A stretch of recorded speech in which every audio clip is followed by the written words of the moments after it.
Oakland, California, hundreds of Facebook employees, in rare public criticism on Monday of their own company, protested executives' decision not to do anything about inflammatory posts that President Trump had placed on the giant social media platform over the past week.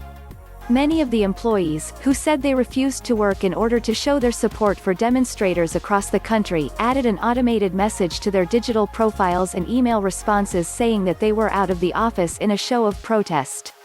The protest group, conducting a virtual walkout of sorts since most Facebook employees are working from home because of the coronavirus pandemic, was one of a number of clusters of employees pressing Facebook executives to take a tougher stand on Mr. Trump's posts.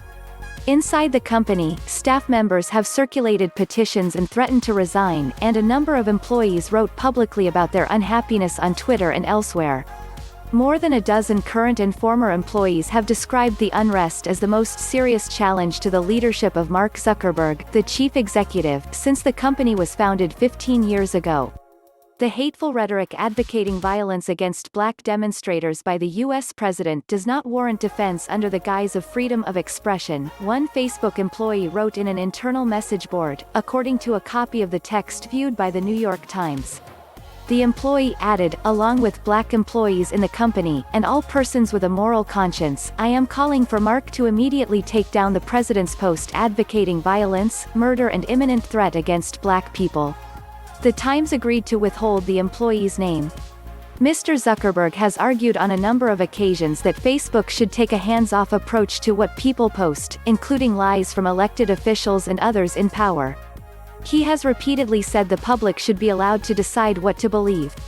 That stand was tested last week when Twitter added fact-check and warning labels to two tweets from the president that broke Twitter's rules around voter suppression and glorification of violence.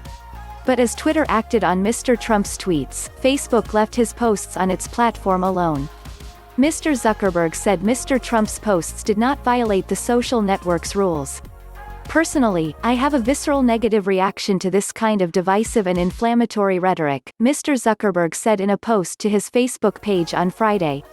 But I'm responsible for reacting not just in my personal capacity but as the leader of an institution committed to free expression. Mr. Zuckerberg spoke briefly with Mr. Trump in a telephone call on Friday, according to two people familiar with the matter. The call, which was previously reported by Axios, was described as productive, though it was not clear what was said.